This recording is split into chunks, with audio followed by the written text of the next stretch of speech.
Vamos ouvir agora a partilha da irmã Cristina. Cristina, como foi a tua experiência em relação à tua chegada e o primeiro passo? Bom, primeiramente prazer, meu nome é Cristina, tenho 36 anos, estou há 29 dias sem jogar, desde a minha última recaída no JA. O primeiro passo para mim foi o mais difícil. Eu já tinha participado de várias reuniões online, presencialmente não. Já tinha procurado a irmã Ana, já tinha procurado vários tipos de ajuda, mas eu achava que sozinha eu conseguia. Eu achava que era uma compulsão que talvez sozinha eu conseguia. Eu já era uma pessoa compulsiva, eu tinha outras compulsões, só que o jogo na minha vida era uma novidade. Eu já tinha uma compulsão assim por compras, mas quando a gente compra, você vai no shopping, você fica com vergonha de estar com um monte de sacola, então você para uma hora, né? O cartão bloqueia uma hora. Mas quando você tá no cassino online, quando você tá na Bet, o Pix é ilimitado, né? Na sua conta, se você tem um score alto, se você tem um cartão com limite, o céu é o limite, né? E aí, nesse céu é o limite, o sofrimento também acaba não tendo limite depois. E eu sempre achava que, de um jeito ou de outro, eu ia dar um jeito, eu ia resolver minha vida, ia dar certo, que ia dar certo, que ia dar certo, que ia dar certo. E não deu nada certo.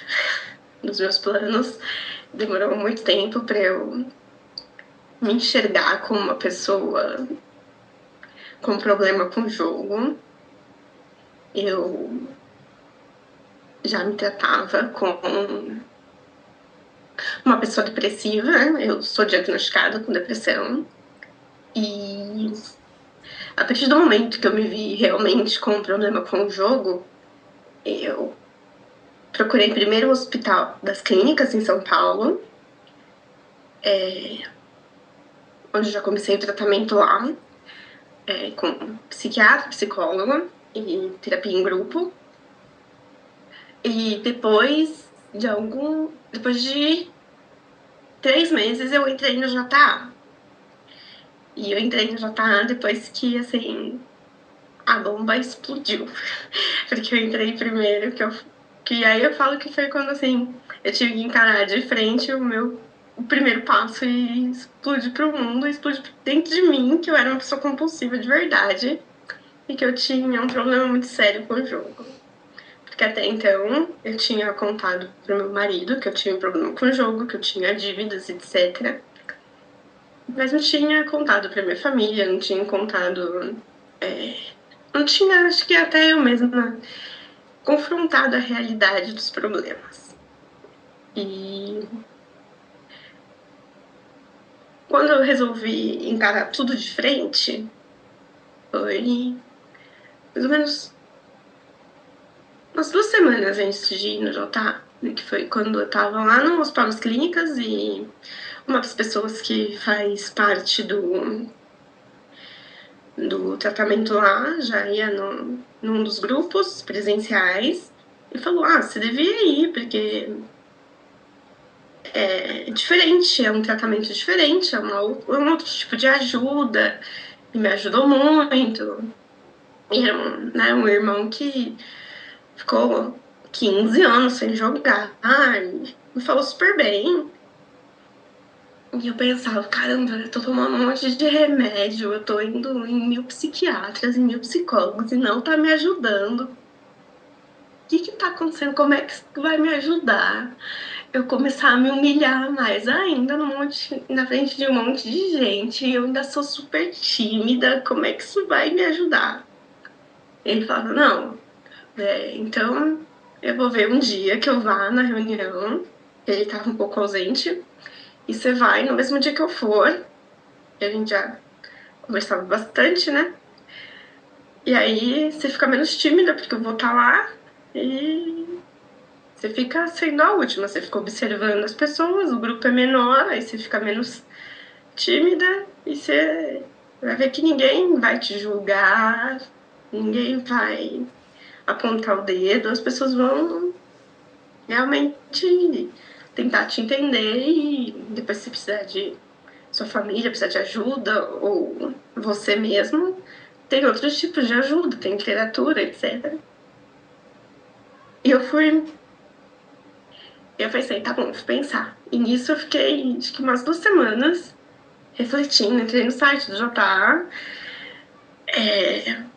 comecei a participar de mais reuniões online. Isso que eu participei de reunião online, até hoje eu não sei. Vou agradecer aqui pelo podcast. Algum irmão mandou pra minha casa, pediu meu endereço pelo. Eu nem lembro qual irmão, mas pediu meu endereço por algum dos. De alguém aqui pra me dar de presente o kit do JA, que falou que eu tava precisando muito, e por isso que eu tenho tudo. Eu comecei a ler antes de ir pra reunião presencial. E aí foi quando eu acho que eu nunca falei isso nem na reunião presencial, mas eu li o livrinho vermelho inteiro antes de ir pra reunião. E eu falei, caraca, é agora que eu tenho que contar tudo pra minha família.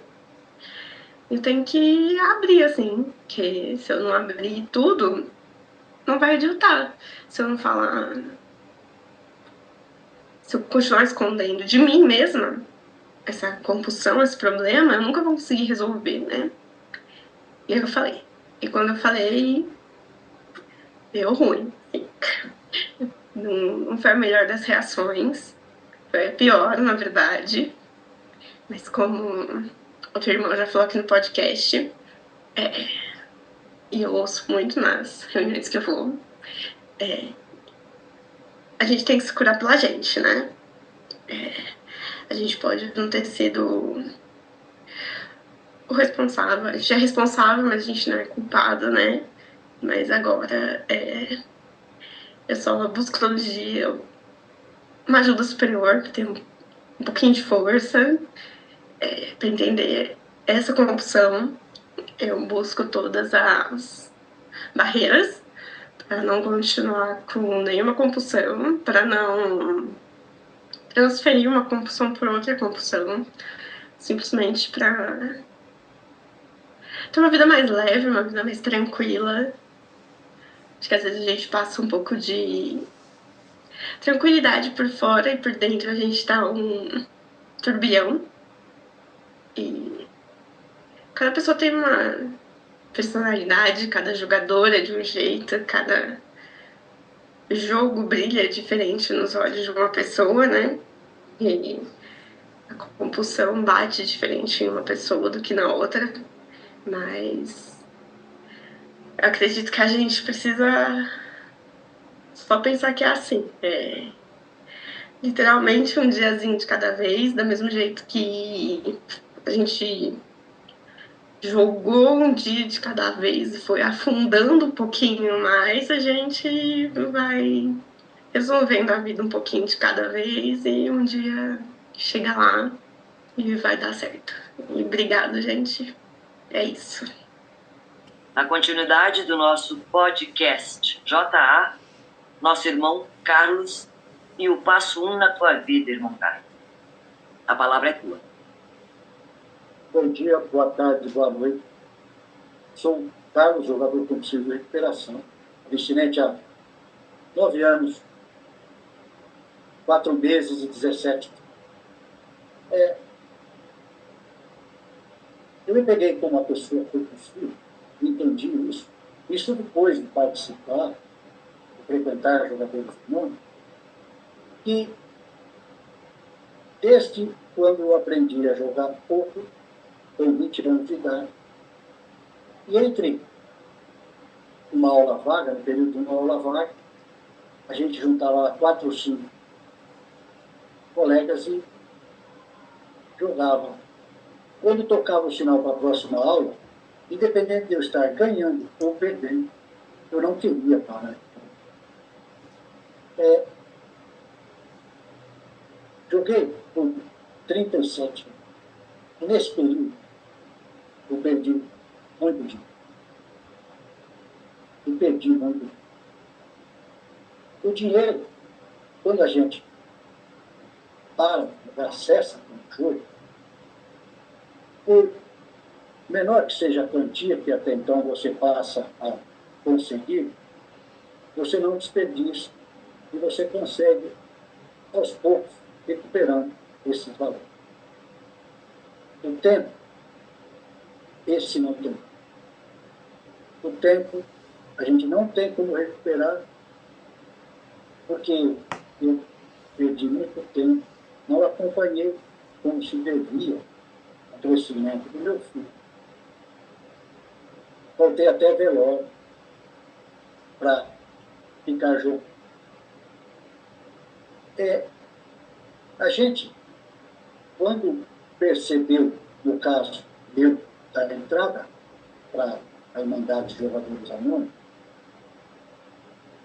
aquele tem um parágrafo fundamental que é a perda de família.